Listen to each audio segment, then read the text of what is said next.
Eu acho o seguinte, eu acho que a questão da comunicação pública, ela tem tudo a ver com o amadurecimento das democracias pelo mundo.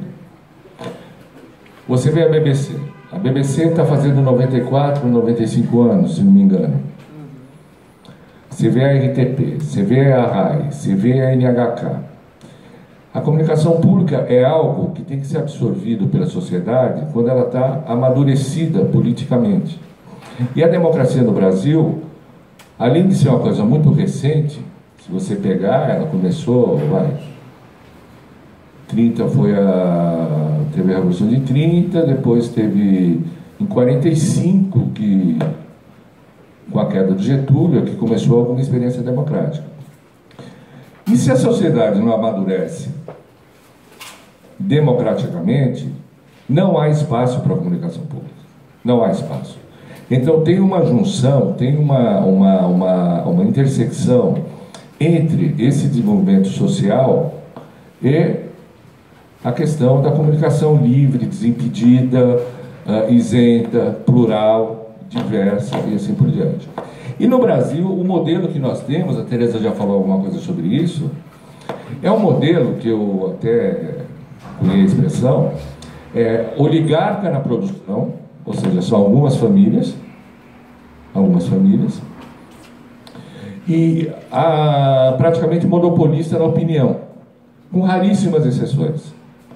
Eu posso dizer isso com muita tranquilidade, porque eu fiz toda a minha carreira na iniciativa privada. Tive momentos da iniciativa privada onde eu fui instado a fazer coisas que não eram exatamente aquilo que eu achava mais correto. Mas teve outros momentos, e eu cito aqui com a maior tranquilidade. Meu último período na Folha de São Paulo, antes de assumir a EBC como colunista, eu tive absoluta liberdade de expressão. Absoluta. Nunca ninguém me ligou falando para eu atenuar alguma coisa, essa coluna aqui está meio problemática, tem não sei o que e tudo mais. Então tem esses bolsões de exceção, o Maurício depois pode falar sobre isso, inclusive, que preservam uma liberdade de opinião, mas que é confinada. Ela é confinada e está de acordo com o interesse, o bom humor, ou estado de espírito, ou mesmo o caráter do patrão para quem você está trabalhando. E hoje, o que nós estamos vendo, por isso que eu falo que tem que ter essa intersecção, é um retrocesso em toda a linha dos direitos democráticos e sociais do Brasil. Essa é a questão de fundo. O problema não é a EBC, o problema não é o Ricardo Mello, que embora tenha virado inimigo público número 1 do Temer, porque num determinado momento era o único cara que conseguiu desafiar o presidente, o vice-presidente naquela época, no exercício da presidência. É uma questão que tem a ver com o ambiente político geral. Hoje nós estamos vendo o quê? Retrocesso em direito trabalhista. Retrocesso em direitos da saúde. Retrocesso em direitos educacionais. Tentativa de anistiar os políticos envolvidos na questão do Caixa 2, da Lava Jato e tudo mais.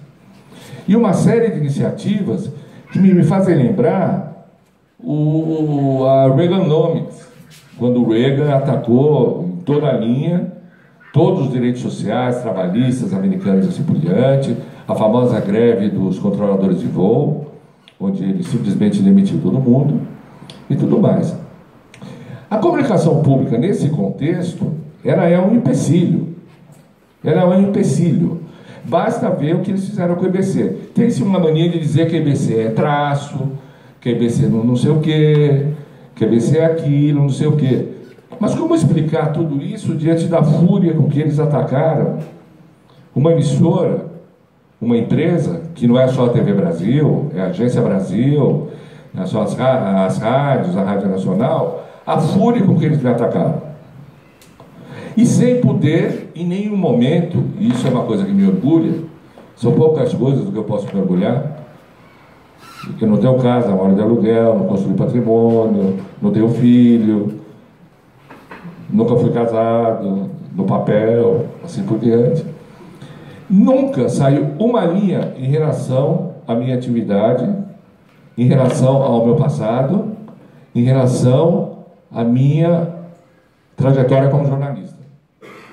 Então, toda essa fúria, na verdade, é para acabar com qualquer porção de liberdade de expressão e opinião que seja desvinculada da amarra estatal. A maior crítica que foi feita à EBC, e vinha sendo feita, era que a EBC estava sendo aparelhada. O que é uma vergonha, uma mentira. Quando a EBC foi criada em 2008, ela tinha 50%, 57% dos funcionários de carreira e o restante que não eram de carreira. Hoje são 95%, 96% que são concursados. Como é que você vai aparelhar 96% de funcionários concursados? Aparelhamento é o que se faz agora. Por quê?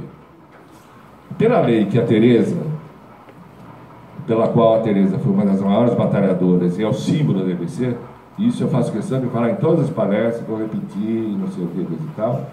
Foi ela que, andando de um lado para o outro, com uma sacolinha cheia de documento, indo no Congresso, indo à audiência pública, indo não sei o que, conseguiu que a lei fosse aprovada, inclusive com o voto do Temer, e graças ao Romero Jucá, que inverteu a votação de pauta naquele dia, para vocês verem como a história é irônica. A EBC foi criada com base em dois elementos centrais. Primeiro, o Conselho Curador, ou seja, que tirava a emissora das amarras do governo, ou seja, representantes da sociedade, definindo o que a comunicação pública deveria fazer, e não pode ser de outra forma. E, em segundo lugar, o financiamento independente, instituindo a contribuição pela radiodifusão pública. Só que, a partir do momento em que as operadoras entraram com recurso contra essa taxa, que aliás não foi nenhuma taxa nova, na verdade era uma redistribuição do FIES, do FIES não, desculpa, do Fistel. É, uma fraçãozinha. É, uma fração do Fistel. Isso bloqueou os recursos da EBC e hoje a emissora tem 2 bilhões e alguma coisa de reais parados da justiça. Agora, além desses 2 bilhões, existem 800 bilhões de reais pagos por operadoras que desistiram do recurso, 800 e alguma coisa, já deve estar por volta de 900, que são retidos indevidamente pelo governo, e aqui eu digo o seguinte, não apenas pelo governo do Temer, foram retidos também pelos governos do PT, para fazer superávit primário, deixando a IBC à mercê, sem querer fazer nenhum tipo de rima muito pobre, aqui numa casa tão, embora não seja a BL, é uma casa tão culta, tão douta, deixando à mercê dos humores do governo, deixando à mercê daquilo que o governo achava que deveria ser feito. E tudo isso são o quê? Reflexos dessa falta de amadurecimento democrático. E hoje, a medida provisória, voltando à pergunta da Marina, que foi baixada, ela acaba com a comunicação pública no Brasil. Nós temos que ter isso muito claro. Todos os poderes foram concentrados na mão do presidente de plantão. A lei original da IBC previa que os mandatos do presidente da IBC e do presidente da República não fossem coincidentes, justamente para evitar esse aparelhamento. E hoje, essa medida provisória, ela promove, ela sacramenta o aparelhamento da emissora. Se o presidente não gostar, o presidente da República, não gostar do presidente, ele afasta, porque não tem mais mandato. O mandato é de até 4 anos. O até 4 anos pode ser até 4 minutos, até 4 horas, até 4 dias. Todos os diretores são demissíveis de acordo com a discricionalidade do presidente, além de nomeados por ele. Certo? Bom, então, o aparelhamento de que tanto se acusava as gestões anteriores está acontecendo agora. E eu faço questão de toda entrevista. O aparelhamento da EBC começou agora. A comunicação pública no Brasil foi ferida de morte. E se a gente não conseguir reverter essa medida provisória, se a gente não conseguir restabelecer o Conselho Curador, se a gente não conseguir restabelecer mandatos presidenciais que sejam independentes na IBC do mandato do presidente da República, podemos esquecer. Uma luta de 8 anos vai estar sendo enterrada. Então, eu acho que é a batalha que nós temos que levar daqui por diante. A situação é adversa? É adversa. A situação é difícil? É difícil. Esse Congresso é reacionário, é formado, ele é majoritariamente composto de gente que, como a gente viu na votação do impeachment, tem uma formação democrática, no mínimo questionável? Sim. Mas a gente já enfrentou lutas piores.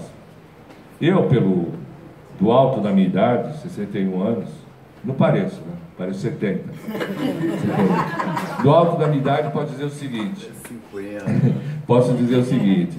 Eu, muito cedo, fiz toda a minha carreira, a Tereza também, minha companheira, e nós enfrentamos a ditadura, a gente saía na rua, tinha tanque, essa reunião provavelmente não poderia estar sendo feita, teria a polícia do exército aí na frente, todos nós estaríamos sendo fichados.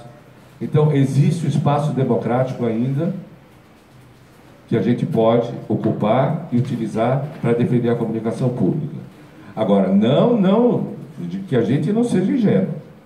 Se a gente deixar a coisa correr, se a gente deixar a coisa andar, se a gente deixar com que todas essas medidas de retrocesso social, trabalhista, previdenciário, assim por diante, forem à frente, eu não sei que tempos a gente vai ter daqui por diante.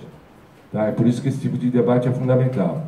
E saber juntar essa questão da comunicação pública com a questão política mais ampla. Se a gente não conseguir juntar essas duas coisas, dificilmente a gente vai ter sucesso nessa luta que a gente está fazendo. Tá bom?